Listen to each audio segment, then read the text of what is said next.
c'est toujours la Family Football Club. On vous envoie du très très lourd, des vidéos, des débats footballistiques, des jeux, des concours, des lots à gagner. On est sur les réseaux sociaux, Twitter, Instagram et Snapchat. Retrouvez-nous tous les lundis soirs en live à 22 h sur notre chaîne YouTube. Abonnez-vous et les pouces bleus parce que ça donne grave de la force. C'est la bombonera. Amin Zaghi, mon ami, les joueurs ont-ils pris le pouvoir sur les clubs?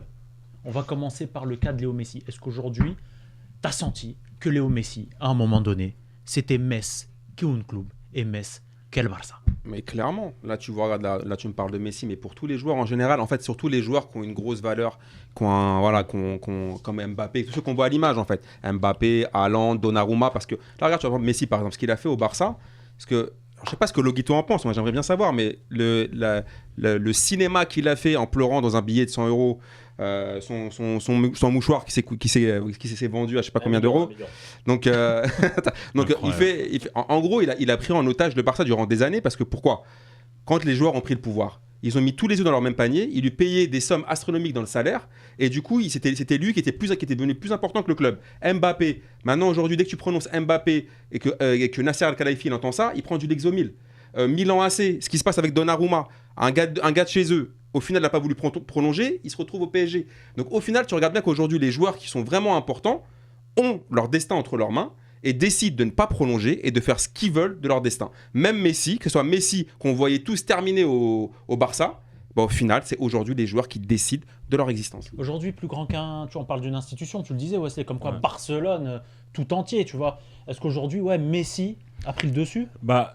On le voit dans l'après Messi, en fait. C'est l'après Messi qui répond à cette question. Messi au Barça, si on prend les chiffres, c'est incroyable ce que Barcelone payait. Et le fait d'arriver dans sa dernière année de contrat en dépensant ces sommes-là, ça montre que la gestion en amont, elle était clairement orientée sur Messi. Et du coup, comme je disais un peu tout à l'heure, dès lors qu'il y a suspicion de départ, tout est chamboulé. Et j'ai peur que le Barça mette quand même 2-3 ans avant de revenir au top. Le PSG, Messi a été plus grand que Barcelone. Non, c'est compliqué à dire. En fait, Messi a été tellement grand à Barcelone. Mais de toute façon, c'est normal. Quand tu as un extraterrestre comme ça, tu peux pas traiter Messi comme que tu traiterais Jordi Alba. Est-ce qu'il a été dans une position un peu supérieure à Barcelone? Est-ce qu'aujourd'hui, moi je pense que c'est toujours le club est au-dessus des joueurs. Oui, Messi n'a pas été au-dessus du Barça. Non, s'il a été au-dessus, c'est parce que des gens l'ont mis au-dessus, notamment parce que le truc c'est que Messi il a connu des présidences qui se succèdent, mais lui il est resté là et lui il a fait gagner le club. Il a participé à la gloire, en tout cas sur la période de ce club. On peut lui reprocher des trucs, notamment sur la dernière saison, mais après il a peut-être pas été assez bien entouré sur la dernière saison pour pouvoir briller. Mais le truc, ce que je veux dire, c'est que là-dessus, en fait, si tu veux, je pense que c'est pas propre au Barça ou au Real, ou le fait que au PSG ou à la Juve, que les joueurs aient pris le pouvoir sur les clubs, c'est un phénomène qui a été mené notamment par les supporters et les sponsors. Tout ça, mais c'est un phénomène qui est long, c'est pas récent. Là maintenant c'est parce qu'on s'est pris la claque dans la gueule et qu'en plus maintenant les joueurs, comprenant cette force, commencent à vouloir croquer sur leur contrat, entre guillemets, je vais jusqu'au bout et maintenant j'y vais, et c'est ça qui nous met la claque dans la gueule. Mais au final, le fait que les joueurs soient au-dessus des clubs, ou en tout cas soient limite au même niveau, c'est quelque chose de long. Mais par contre cet été, justement, le fait que le Barça à un moment donné, il dit stop, parce qu'en gros, c'est comme ça que ça va passer. En fait, à un moment donné, c'est stop. Mais si je suis désolé, on peut plus te garder. Ou sinon, on te garde, mais à nos conditions. Tu veux pas, tu pars. Ça montre quand même qu'à un moment donné, le club, il a quand même son autorité. Le PSG qui dit Mbappé, tu veux partir? On a une offre, on a 200 millions. Ouais, mais nous, on veut quand même t'aligner et on n'a pas de remplaçant, donc tu restes, tu vas cavaler jusqu'au 30 juin. Et j'en ai rien à foutre du Real, j'en ai rien à foutre de tous les autres clubs, j'en ai rien à foutre de tes rêves. Tu restes. Quand même, c'est comme des coups de force. Et pour moi, justement, c'est un peu un limite. Ce qu'on a vu cet été, c'est à la fois des exemples, mais aussi des contre-exemples du fait que les joueurs deviennent plus importants que les clubs. Loguito, toi qui est, j'ai envie de dire, le représentant, tu représentes en tout cas en France, après aussi à l'international, parce que tu as une communauté de folie, le Barça. Est-ce qu'aujourd'hui tu te dis, c'est vrai que Messi, on était plus fan de Messi que fan du FC Barcelone? Non, après, ça, c'est libre à chacun. Tu vois, moi, je sais que je supportais le Barça plus que Messi. Messi est parti, je continue le Barça à fond. Il y en a qui sont arrivés en cours de route et qui supportaient le Barça pour Messi, comme maintenant ils vont suivre le PSG de Moïse pour Messi. Par contre, moi je voulais revenir rapide sur un truc tout à l'heure que disait Amine. Messi, quand il part dans un mouchoir, tout ça, c'est pas le même. On n'est pas comme l'année dernière où il fait un burofax, où il fait une demande. Ouais, tu te souviens. Là, Tu te souviens. Comme ça, c'était il y a un an. Là, cette année, lui, il voulait continuer. Son désir, c'était de rester. Il est en fin de contrat. Il ne peut pas revenir parce que la masse salariale, elle est trop haute. On n'est pas du tout comme l'année dernière. Mais tu penses vraiment que c'était. Loguito, tu penses vraiment qu'il voulait pas partir cette année? Parce que moi, je pense que c'est du bluff. Hein. Il signe un contrat au bout de 48 heures. Le contrat, il était déjà prêt, frérot. Le contrat, il est déjà prêt. Attends, on va laisser le contrat est déjà prêt. Non, de toute façon, c'est vrai qu'il y a des choses qu'on ne sait pas. Tu vois déjà entre Laporta, entre Messi. Est-ce que Messi, au final, il ne termine pas par être content d'être parti? Ça, c'est possible. Tu vois, je te dis pas que tu as vu le lendemain à l'entraînement, il avait déjà le sourire au PSG. Donc peut-être. Par contre, son désir, apparemment, c'était quand même de re-signer un contrat au Barça. Et ça n'a pas pu se faire parce que la masse salariale était élevée. Sinon, je pense que Messi, au mois de juin, il dit merci, au revoir. En fait, il ne fait pas attendre jusqu'au mois d'août aussi, tu vois. Mais est-ce que Messi, à un moment donné, a été plus grand que le club? Ça c'est possible. Ça, surtout sous Bartomeu, c'est possible. Ouais, pourquoi quand tu dis sous Bartomeu? Parce que la direction, elle était, tu vois bien que tout était fait autour de Messi, qu'il se passait presque plus rien autour, qu'au niveau mercato, t'avais que c'était mal géré, tout était mal géré. Mais en gros, tu voyais bien même sur le terrain que tout passait par Messi, en dehors du terrain, tout passait par Messi. Ça, ok. Mais de là à dire que Messi a toujours été plus grand que le Barça, non. Ça s'est passé sur 2-3 ans. D'accord. Thomas, toi, sur le rival catalan, est-ce que déjà le départ de Messi, est-ce que tu as toujours eu peur de Léo Messi, toi, supporter du Real Madrid? Est-ce que tu avais plus peur de Léo Messi quand tu affrontais Barcelone que le Barça et son tiki-taka? Dans les dernières années, oui, Messi, parce qu'il n'y avait plus Iniesta, plus Xavi, etc. Le collectif du Barça, c'était un peu, il avait perdu de son âme année après année. Mais Messi, c'était évidemment le danger numéro 1 du Barça. Donc, c'était le joueur qu'on craignait le plus. Comme eux craignaient à une époque Ronaldo, tu vois, c'était de bonne guerre.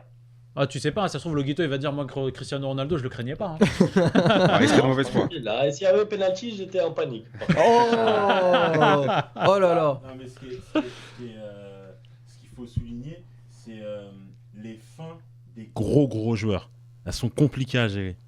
Parce que tu peux pas te projeter, c'est compliqué. Là, on l'a vu, Ronaldo, la Juve, malgré leur âge, et je pense que Messi, ça va être la même chose. Dans 2 ans, parce qu'il a signé 2+1, si je me trompe pas, dans 2 ans, ça va être un problème. C'est très compliqué à gérer, parce qu'en même temps, il marque, voilà, Messi, il a marqué l'histoire du club, mais à un moment donné, il y a une réalité physique, parce que plus on avance en âge, alors même s'il y en a qui s'entretiennent et qui arrivent à garder un cap. Vu le nombre de kilomètres qu'il fait, je pense qu'il peut jusqu'à 45 ans. Ce que je veux dire, c'est que malgré tout, on va plus vers un niveau qui va reculer sportivement, mais à côté de ça, il y a la marque Messi. Donc du coup, c'est un vrai dilemme pour les clubs. C'est comme ce que tu disais tout à l'heure, c'est savoir dire stop aussi au bon moment. Et ça, je pense que c'est le plus compliqué. C'est le plus compliqué. Dans une carrière, Amin Zaki, on parle, voilà, tu as le maillot du Real Madrid. Ce maillot a failli être floqué Mbappé, Kylian Mbappé. Dis-nous, est-ce qu'aujourd'hui, voilà, déjà, est-ce que tu regrettes sa non-venue clairement au Real? Et est-ce qu'aujourd'hui, pareil que Messi, Mbappé est-il devenu plus grand que le Paris Saint-Germain en lui proposant des ponts d'or et en refusant quand même, disons-le, une offre à 200 millions d'euros? Enfin, ce que disent les médias, on attendra bien évidemment la déclaration de Florentino Pérez. Alors, pour ta première question, oui, je suis déçu parce que pour moi, les meilleurs doivent finir au Real Madrid. Donc clairement, c'est l'un des meilleurs joueurs au monde. Donc il a sa place au Real. Après, est-ce qu'il est aujourd'hui plus grand que le PSG? J'ai envie de te dire oui et non. Je vais te faire une réponse macroniste. Non, mais Amin Zaki, nous on est habitué à des avis tranchés. Non, mais il a regardé Arnaud Montebourg sur France 2 hier et commence à me dire des oui et non. À un moment donné, Amin Zaki, il faut arrêter. Non, mais remets ta robe refais-nous une plaidoirie, s'il te plaît. Alors, je vais te dire pourquoi. Déjà, pour moi, je pense que non, parce que le Paris Saint-Germain, vu l'histoire du PSG, le PSG, c'est quand même gagné une Coupe d'Europe. Le PSG a quand même une histoire dans le football et pour l'instant, cette histoire-là, Mbappé ne l'a pas dépassée. Donc là-dessus, je pense pas qu'il soit plus grand que le PSG. Mais par contre, là-dessus, il leur a donné des vrais cheveux blancs. Là, tout à l'heure, je te parlais de l'Exomile pour Nasser.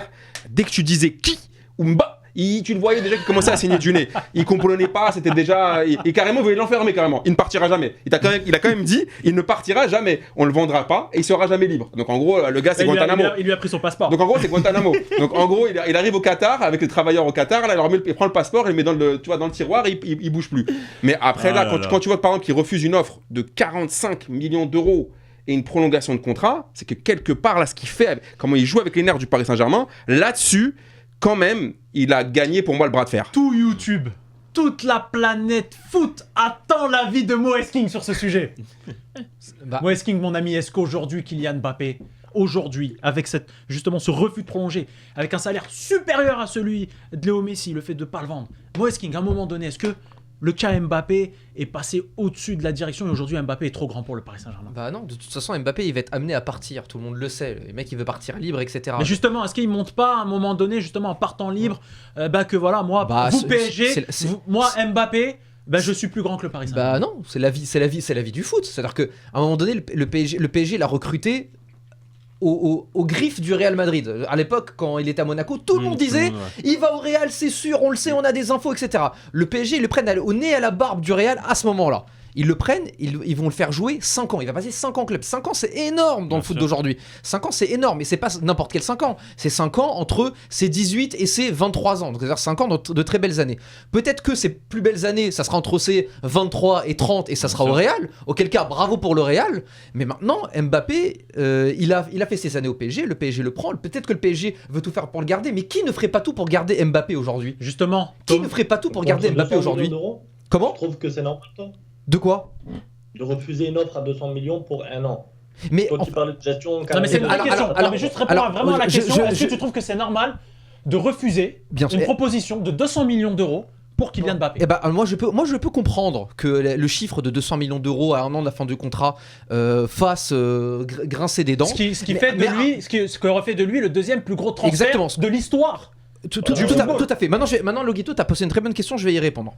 Je peux comprendre que ça puisse faire grincer des dents. Maintenant, il faut réfléchir. Il y a deux aspects. Il y a l'aspect économique et il y a l'aspect sportif. Économiquement parlant, ce n'est pas rationnel de refuser cette offre-là. Maintenant, sportivement parlant, Loguito, tu as 3 jours de la fin d'un mercato qui était exceptionnel pour ton club. Tu as ramené Lionel Messi, tu as ramené Achraf Hakimi, tu as ramené Wijnaldum, Sergio Ramos, etc. Tu as monté une grosse équipe. Et cette équipe-là est ultra dépendante de Mbappé. Pourquoi? Parce que c'est le seul joueur qui attaque la profondeur. Tu as eu Messi pendant 10 ans, tu as bien vu, ça fait 3, 4 ans, 5 ans que c'est plus ce type de joueur-là. C'est plutôt un joueur qui est derrière le ballon que à la réception du ballon. Et idem pour Neymar qui a vécu un peu la même transformation en avance, avec quelques années en moins. Aujourd'hui, si tu n'as pas Mbappé, et on le voit sur le début de saison, ton projet de jeu Paris Saint-Germain n'est pas le même. Que nous ont dit un peu les médias dans cette fin de mercato, c'est que le PSG a essayé de faire Haaland, mais qui n'a pas réussi. Parce qu'aujourd'hui, Haaland, c'est le seul joueur qui pourrait potentiellement remplacer Mbappé. Ils n'ont pas réussi, donc ils ont dit, sportivement parlant, on va garder Mbappé. Sportivement parlant, c'est cohérent. Économiquement, ça l'est pas forcément. Mais est-ce que le PSG, il obéit à la même logique économique que les autres clubs de foot? On sait très bien que non. Donc au final, c'est logique. Thomas, toi, justement, tout le monde là, sur ce sujet, tout le monde t'attend, j'ai envie de dire. Parce que Mbappé, déjà, j'ai 2 choses à dire. Parce que le PSG, apparemment, il devait 150 millions de ventes. Il devait vendre pour 150 millions. On va laisser Thomas aller au bout. On va laisser Thomas aller au bout de ses arguments. Vas-y, Thomas. Je vais y répondre après. Vas-y, Thomas. Bon, ok, tu répondras, Moïse. Deuxièmement, tu as bien vu avec le cas Camavinga que le Real va pas faire l'erreur 2 fois du cas Mbappé. Parce que le Real, je pense qu'ils n'ont pas trop insisté à l'époque pour Mbappé quand il a choisi Paris Saint-Germain. Ils n'ont pas fait de la surenchère. Parce qu'ils se sont dit, il va gagner de l'expérience en Ligue 1, il sera titulaire, alors que nous, à l'époque, il n'aurait pas été forcément titulaire. Là, ils n'ont pas fait l'erreur 2 fois avec Camavinga, parce qu'ils se disent qu'avec le PSG, c'est trop compliqué de leur arracher des joueurs. Le PSG ne sait pas vendre. Ils ne vendent pas, parce que soit les joueurs sont trop bien payés, donc ils ne quittent pas le club, ou alors ils demandent trop d'argent. On l'a vu avec Verratti, on le voit avec Mbappé. Donc le Real ne fera plus l'erreur. Ça a commencé par Camavinga maintenant, et je pense que le cas Mbappé, ça serait une jurisprudence dans l'histoire, quand il y aura des gros cracks en Ligue 1, genre Varane, Benzema, machin, mais les nouveaux qui vont arriver derrière, et le Real ira directement les acheter et ne laissera plus le PSG maintenant les prendre parce qu'on voit bien que c'est trop compliqué ensuite de les arracher. Alors, est-ce que je peux répondre à Thomas? Rapidement, alors très rapidement, sur le premier point, le PSG ne doit pas 150 millions d'euros à la Ligue. C'est en fait, si vous voulez, la DS. Ils doivent vendre. Non, alors peut-être qu'ils doivent vendre. Maintenant, le fair play financier est en pleine reconstruction, donc on va voir quels vont être les nouveaux critères. Mais le PSG a évoqué un montant de vente espéré à la DNCG qu'ils n'ont pas fait. Mais ils ne doivent rien à la DNCG. La DNCG, c'est juste, ils regardent la solvabilité du club. Et maintenant, est-ce qu'il y a un club au monde plus solvable que le PSG? Ça, c'est sur le premier point. Sur le deuxième point, à un moment donné aussi, il faut le comprendre. Je sais que vous êtes supporter de très grands clubs historiques, mais il faut le comprendre qu'il y a des clubs comme le PSG, comme City, qui veulent un jour arriver au même niveau. Et ce n'est pas en se comportant comme des clubs tremplins, c'est-à-dire que dès que le Real ou le Barça vient toquer à la porte, ah oui, tenez, prenez mes joueurs, qu'on le devient à un moment donné, ça passe aussi par là, ça passe par conserver ses meilleurs joueurs. Et ben c'est comme ça, je sais que c'est triste, mais c'est la vie. Attends, excuse-moi, juste une phrase quand même, parce qu'il y a beaucoup de choses qui se sont dites, je peux comprendre Moïse sur ce qu'il dit. Par contre, moi, je trouve, Moïse, que là où je te rejoins pas, c'est que pour moi, si t'es vraiment un grand club, quand un joueur dit qu'il veut partir, si un mec dit qu'il veut partir, vous avez déjà entendu un gars qui a dit qu'il veut quitter le Real Madrid? Et écoute, Cristiano Ronaldo, il a fait un cinéma pas possible. Moi, ne me crie pas dessus. Non, je ne crie pas dessus. Je dis juste, moi, je te posais une question tout simple. Je dis juste, est-ce que pour moi, je trouve qu'en termes d'image, quand t'es un grand club, si un joueur te dit, moi j'ai rarement vu dans les grands clubs des mecs qui veulent partir. Moi, si un gars comme Mbappé, pour l'image du PSG, qui n'a pas besoin d'argent comme tu l'as dit, qui n'est pas à 200 millions près, parce que la preuve ils l'ont pas laissé partir. Mais pour moi, c'est un joueur. Le refus aujourd'hui. C'est une très mauvaise image pour le PSG de ne pas laisser partir un joueur comme tu veux. Certes, il a voulu partir plein de fois et il est resté. On en parlera dans après. Loguito. Toi qui as acheté Ousmane Dembélé pour on va pas évoquer des montants. Toi qui as acheté Coutinho pour on va pas évoquer des montants. Mais est-ce que tu comprends clairement que est-ce qu'aujourd'hui pour toi Mbappé est au-dessus du Paris Saint-Germain et est-ce que tu comprends il est au-dessus du PSG et tout à l'heure, moi il disait que c'était logique que le PSG se comporte comme ça. Non, si par exemple l'offre elle est à 100 millions et là ils réfléchissent parce que l'offre elle peut être moyenne, ils se disent non, le garde encore un an et tout. Mais là elle est à 200 millions, c'est-à-dire que l'offre elle est déjà au-dessus du marché actuel pour un joueur comme Mbappé, surtout en pleine pandémie. Donc là, c'est pas logique que pour 1 an ou 6 mois, parce que même apparemment, il peut même partir en janvier, tu ne libères pas un joueur qui veut partir et qui refuse des prolongations. Parce que tout à l'heure, il prenait l'exemple de Cristiano. Sauf que Pérez, à ce moment-là, il faisait des offres de prolongation à Ronaldo, il l'augmentait, donc c'était une augmentation, et Cristiano acceptait l'augmentation de salaire et il restait. Et Messi, il faisait un peu le même jeu au Barça, on est tous d'accord. Là, ils lui ont proposé un salaire beaucoup plus élevé à Mbappé, sur je ne sais pas combien d'années, il a refusé. Donc pour moi, oui. Pour toi, Mbappé, il manque de respect clairement à la direction parisienne? Non, pour moi, Mbappé a montré son désir de vouloir partir. Pour moi, le PSG aurait dû mais est-ce que, en fait, ma question c'est est-ce qu'il les respecte même pas? Ça veut dire est-ce qu'il se dit pour moi ils sont le PSG en fait lui je pense qu'il pense pour lui, il se dit si je prolonge maintenant, je pars plus. Si je signe 6 ans, 5 ans maintenant, il me libère jamais, je reste pourrir à Paris. Mais Thomas, comment tu peux comprendre le désir d'Mbappé aujourd'hui avec le PSG actuel de rejoindre un club, ton club, le Real Madrid? Mais c'est un rêve d'enfance, on l'a vu, toutes les photos, on les connaît toutes, les photos dans sa chambre avec Ronaldo, le Real et tout ça. Il a un rêve, ça aurait pu être Manchester, le Milan et tout ça. Son rêve, c'est de jouer au Real. Donc, il a fait le tour de la Ligue 1. Mais toi, tu comprends qu'on puisse rêver de jouer au Real Madrid? C'est une caméra cachée ou quoi là? Après, Thomas, c'est un romantique, mais il oublie un argument. C'est-à-dire que moi, je rejoins Thomas sur le fait que c'est son rêve, mais il y a aussi le fait d'être au centre d'un projet. Ouais, ça c'est sûr. Et il y a autre chose. Ça, c'est plutôt parce que le romantisme du Real Madrid, évidemment, parce qu'on a tous, comme tout le monde a l'image, les posters, etc. On se souvient tous de ça. Mais d'avoir, là, il sait très bien qu'à Paris, il est dilué quelque part entre Messi et Neymar, alors qu'à Madrid, on l'accueillera avec, ça sera Jules César. Donc la couronne de laurier, et ça sera son club pendant 5-6 ans. En plus, on prend les 10 dernières années, ce que Ronaldo et Messi ont instauré a changé la mentalité des footballeurs. Ça veut dire que maintenant, très clairement, les gars ils disent je veux gagner 1, 2, 3 ballons d'or. On parle moins de titres collectifs, mais des joueurs, début de saison, moi je vais être ballon d'or. Et du coup, si on sait qu'Mbappé est très bien conseillé et que lui-même de base il est très intelligent, et forcément il y a eu cette réflexion-là d'être au cœur d'un projet. Et il y a autre chose que je voulais souligner par rapport à Mbappé, c'est son professionnalisme. Parce que généralement, quand il y a un transfert en cours, etc., les mecs, ils bootent ceci, cela. Mais là, j'ai regardé les matchs du PSG. Au-delà du fait qu'il est marqué, etc., rien à dire sur l'attitude. Et ça, c'est important d'en parler. Avant d'arriver justement sur une nouveauté extraordinaire, là, dans même pas 30 secondes, oui ou non, le PSG a-t-il eu raison d'avoir refusé l'offre du Real Madrid? Oui ou non? Oui, dans le sens où, de toute façon, on l'a bien compris, il va partir. Il l'a dit qu'il n'irait pas au clash. Et je pense que c'était mieux pour tout le monde parce que, comme l'a dit Moïse tout à l'heure, il y a une réalité sportive. Et je pense qu'à un moment donné, le PSG sait qu'il est plus fort avec Kylian Mbappé. Et c'est très difficile, même si c'est déjà arrivé, de faire un gros dossier dans les dernières heures du mercato. Bon, vous avez tout compris. Ouais, s'il s'habille en costard comme ça, c'est qu'il n'a pas besoin d'argent. Comme le chèque du Qatar. Lui, il est tranquille, hein, il est à l'abri, Wes. Hein. Il est à l'abri. Justement, il y a 24 qui nous disait, oh là là, t'as vu l'accent ou pas? 24, ouais, j'ai l'accent. J'ai l'accent de Newcastle, moi du Nord. Moi j'ai l'accent du Nord. Mbappé a été clair avec le PSG. Il n'a manqué de respect à personne. Et il y avait aussi un autre membre du chat qui disait juste avant que les 200 millions d'euros voilà, pour le PSG, voilà, c'est un club État et donc du coup c'est 200 euros, c'est pas 200 millions. Surtout juste pour terminer là-dessus, on sait que le PSG allait empocher 200 millions, mais on sait pas combien ils allaient perdre. Parce que si tu fais une saison de merde en ayant vendu Mbappé après avoir fait de gros investissements tout l'été, parce que justement ton équipe elle est pas faite pour jouer sans Mbappé, bah tu fais une saison de merde et tu perds plein d'argent. Et il y a Anissa B qui... Anissa d'ailleurs, bravo parce que franchement, gente féminine sur le chat, ça fait grave plaisir. On ne lâche pas un joueur à 3 jours de la fin du mercato, point en majuscule. Si le Real le voulait, fallait se réveiller avant, c'est tout. Ça, on voit bien que c'est une... on voit bien qu'Anissa, elle est énervée. Elle est énervée. Elle est énervée sur le chat. Débat passionné encore une fois. Bravo les frérots, moi je tiens à vous applaudir.